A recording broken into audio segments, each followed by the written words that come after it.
Se dice que la persona típica dura 15 minutos en el baño. Qué mejor que aprovechar el tiempo y aprender algo nuevo. Les presento el podcast de solo 15 minutos sobre datos, detalles y pormenores cagados que podrás disfrutar mientras que... en cualquier rato libre. Bienvenidos a Está Cagado con Sam Butler. Bienvenidos a otro episodio de Está Cagado Podcast. Tengo un invitado especial, ustedes lo conocen, del segmento que hacemos cada mes de Sam y Ram en el cine. Lo que pasa que ya no va a haber segmento especial de Sam y Ram en el cine, porque Sam y Ram en el cine va a hacerse su propio podcast, ¿sí? Entonces, gracias por venir a Está Cagado con Sam Butler. Gracias. Ahora es un episodio... Gracias. Episodio regular. No vamos a... es que como que las costumbres son muy difíciles de quitar y sí tiene que ver con el cine este episodio. Ok, no, perfecto. Pero no es parte del segmento. De hecho, como mencioné, ya el segmento se va a hacer su propio podcast. Entonces, mis amigos cinófilos, ¿se dice? Cinéfilos. Cinéfilos. Simón. Pues ya vamos a empezar a grabar episodios de Sam y Ram en el cine aparte. Y por favor, si les gusta, apóyenlo. Pero este es un episodio regular de Está Cagado. Ándale. ¿Ya?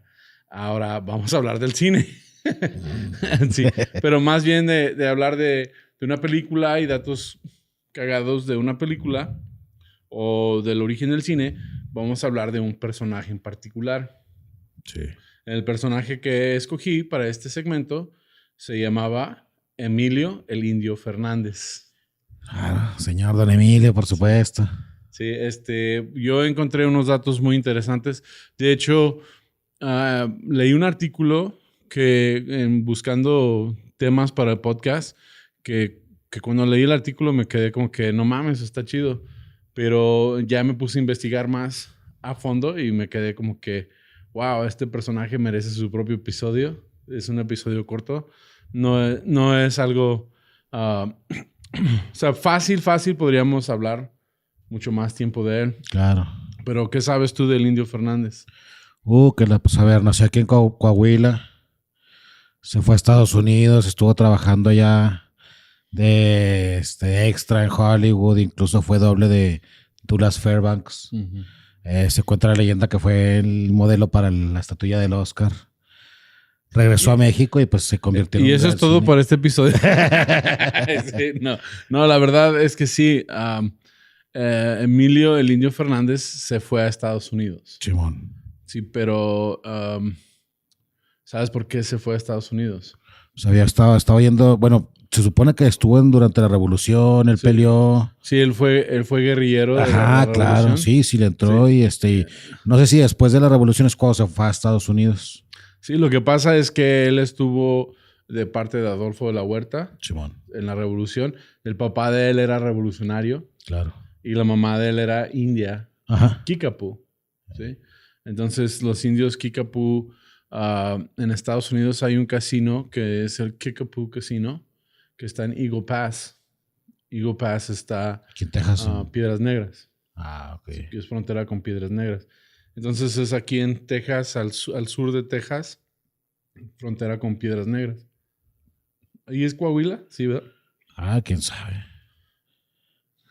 No sé. Sí, no, yo creo que sí. O sea, yo no sé la geografía. Piedras Negras, Coahuila, sí, Coahuila. Simón, sí. Sí, pues de ahí era la mamá, era de origen. Él era orgulloso de sus raíces indígenas y por eso se puso el apodo del Indio Fernández. Sí, era bien nacionalista el señor, así en sus películas, pues así un charro, así bien machista el cabrón. Sí, y le gustaba mucho sus raíces indígenas y por otra...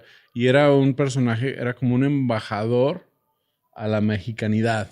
Por supuesto, sí, ¿no? Sí, pero orgullosamente. Ahora, él pelea en la revolución, lo capturan, cae en la cárcel.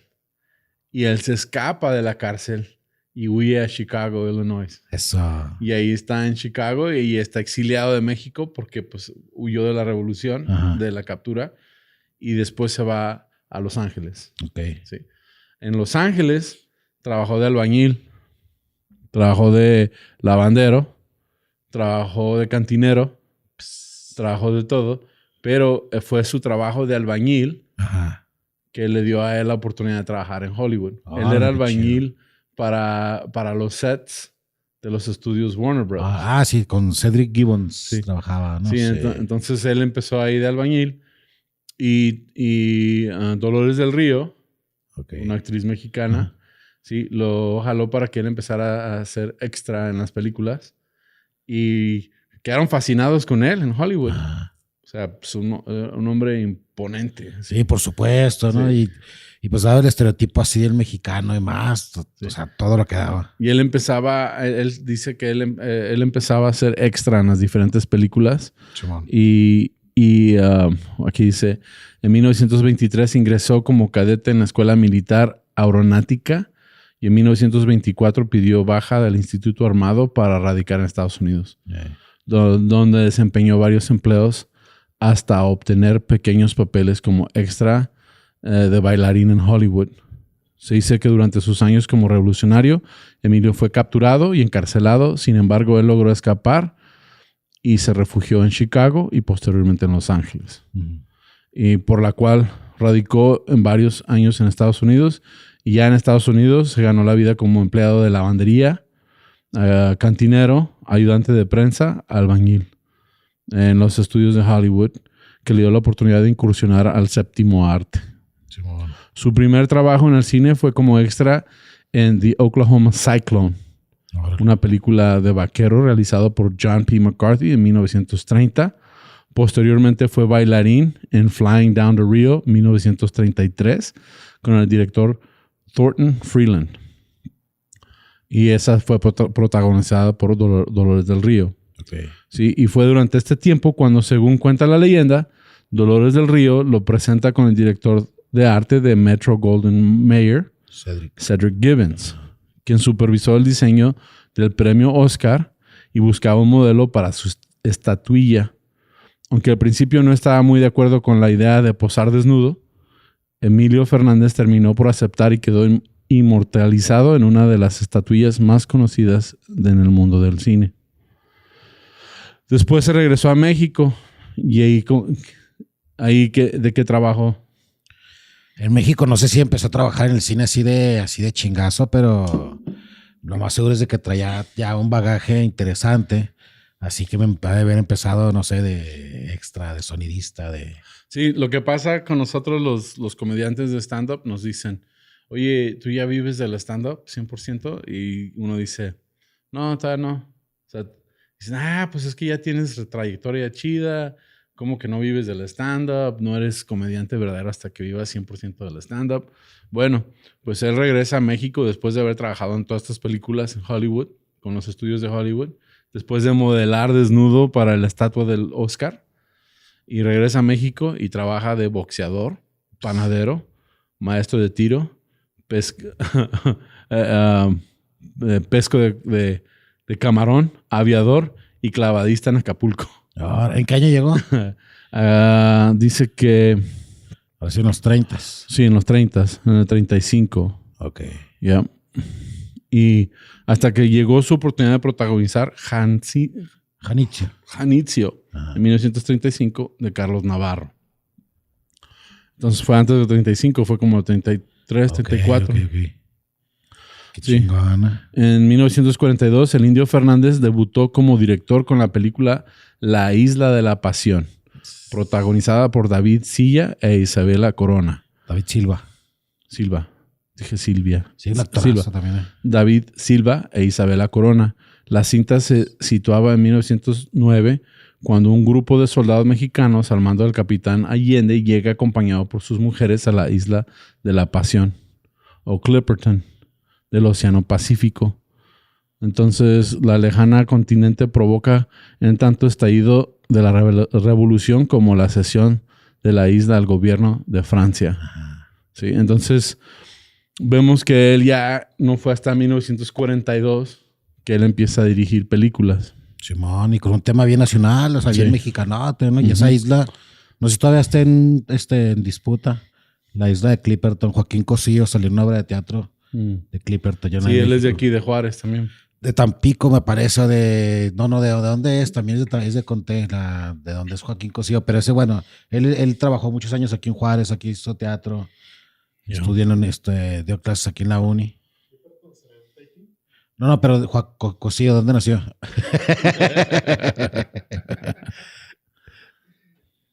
Sí, el Indio Fernández, ¿no?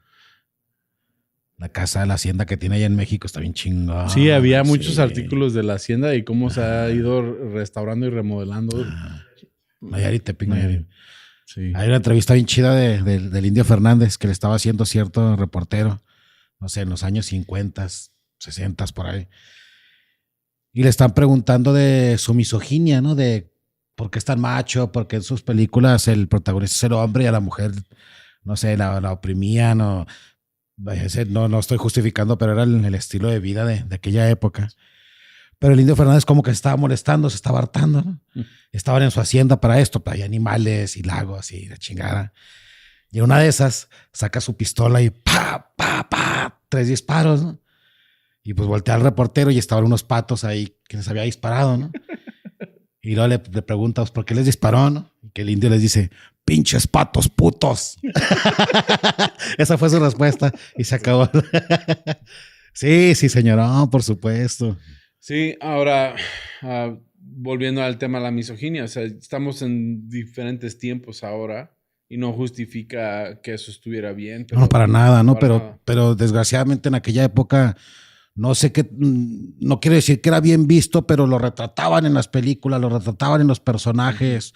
La mujer no sobresalía, y no estoy diciendo que no fuera por ella, sino porque no escribían personajes para ellas. Sí. Simplemente la industria era hecha por los hombres y se chingó, ¿no? Y aquí en México pues va bien machista y te digo bien nacionalista, ¿no? Sí, nacionalista. O sea, o sea, siendo papá de 2 niñas, o sea, en esta época, o sea, uno ya dice, pues estuvo todo muy mal. O sea, la misoginia, el machismo. Claro, por supuesto. Todo eso sí. Está muy mal. Está muy mal. Pero ya por lo menos hay un poco de conciencia en cuanto a ello. Hace 10 años no existía esa conciencia. Para nada, sí. No. De hecho, estuve viendo un documental sobre la actriz Brittany Murphy, ¿sí? Que falleció muy joven. Y hablaba precisamente de eso. Decía, cuando ella empezaba a hacer papeles protagónicos, que empezó a subir su carrera, le decían que no estaba lo suficientemente bonita para ser la protagonista de una película. Podía ser actriz secundaria. Y esa muchacha estaba muy guapa. Claro. Sí, pero que no era lo suficiente bonita. Y en ese documental están hablando de cómo en los 90s todavía no escribían papeles para las mujeres en Hollywood que no fueran papeles misógenos. ¿Sí? Entonces dice uno, wow, los 90, no, bueno, ya hace 30 años, pero pero sí, o sea, ya, pero no fue hace tanto tiempo. No, para nada. Que todavía, y que piensan que fue esa presión que la llevó a ella a tener un desorden de alimentación. Y empezó ella a adelgazar y eso llevó a que ella se enfermara y muriera como murió. O sea, pues que tuvo que ver. Entonces, ese es un solo ejemplo, pero existe todavía. Entonces, en el tiempo del indio... O sea, no, estaba bien triste. Ahí sí existía lo que se le llama la prueba del sillón, ¿no? Así que, ¿quieres ese papel? ¿Quieres ese papel? Pues órale, vámonos, ¿no? Trampa y... Yeah. O sea, eso existió hasta el movimiento Me Too. Sí, y todavía de seguida, por supuesto. Sí, todavía ¿no? existir, el pensar de que no existe, pero es como tienes que hacer ciertas cosas para lograr tener un papel en esta película. Sí, entonces, podemos ver de que aunque no estamos de acuerdo con la misoginia y el machismo. Sí, no, por supuesto. Pero sí es un personaje que elevó a México en los ojos de Estados Unidos, dejó un legado. No, de hecho estuvo nominado para la Palma de Oro en Cannes, este señor. Sí, aquí en Juárez aquí cerquita estaba el cine El Indio Fernández. Wow. Emilio, para los que se acuerden, vamos a saber cuántos años tenemos. Sí. Entonces, él estuvo durante la época dorada del cine. Sí, claro, después en los años 40, ¿no? Sí. Cuando está la Segunda Guerra es cuando empieza... Sí. La época dorada del cine mexicano. Sí, este señor era de esos que tenía contactos con Lázaro Cárdenas, así de presidentes, ¿no? Así de chingones eran, andaba empistolado el señor así en la Ciudad de México. Pero es increíble que todavía tuvo que trabajar de boxeador, de bailarín, de clavadista para ganarse la vida. Sí, pues o sea, México, ¿no? Es una carrera muy pesada, muy difícil. Sí. Hasta que empezó a dirigir. Él tuvo 129 películas en las que él salió y también dirigió más de 40 en su trayectoria. O sea, dices, wow, ¿cuándo tuvo tiempo de hacer todo eso? Y también ser albañil. Y hay una larga lista, se puede encontrar. Ganó el Colón de Oro en España. Hay una silla con su nombre en la escuela de Moscú, ¿sí? de cine, Film School. Yeah. Entonces, él tenía personajes que enfocaban a lo que es el mexicano en un tiempo que el mexicano no tenía voz en otros países.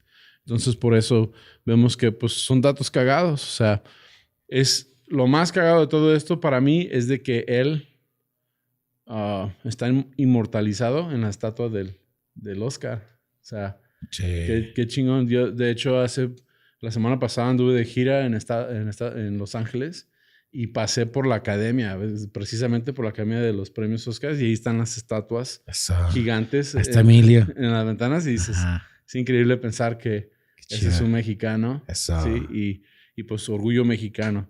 Y pues con eso pues terminamos este episodio de Está Cagado Podcast. Gracias por acompañarme de nuevo, Ram. Muchas gracias. Y seguimos hablando del cine, pero como les mencioné, va a salir el podcast Sam y Ram en el cine como su propio proyecto. Y pues gracias por el apoyo, gracias a ustedes. Va a estar en el mismo canal, tu amigo Sam. Si tienen más comentarios sobre este episodio, déjenlo en los comentarios de YouTube o en redes sociales. ¿Cómo te puede encontrar a ti la gente en redes sociales? En Instagram como Dubisbubis. Dubisbubis. Y a mí como tu amigo Sam en todas las redes sociales y también el canal de YouTube. Y Está Cagado Podcast en plataformas de podcast. Y pues con eso concluimos este episodio de Emilio el Indio Fernández. Gracias por acompañarnos. Hasta la próxima.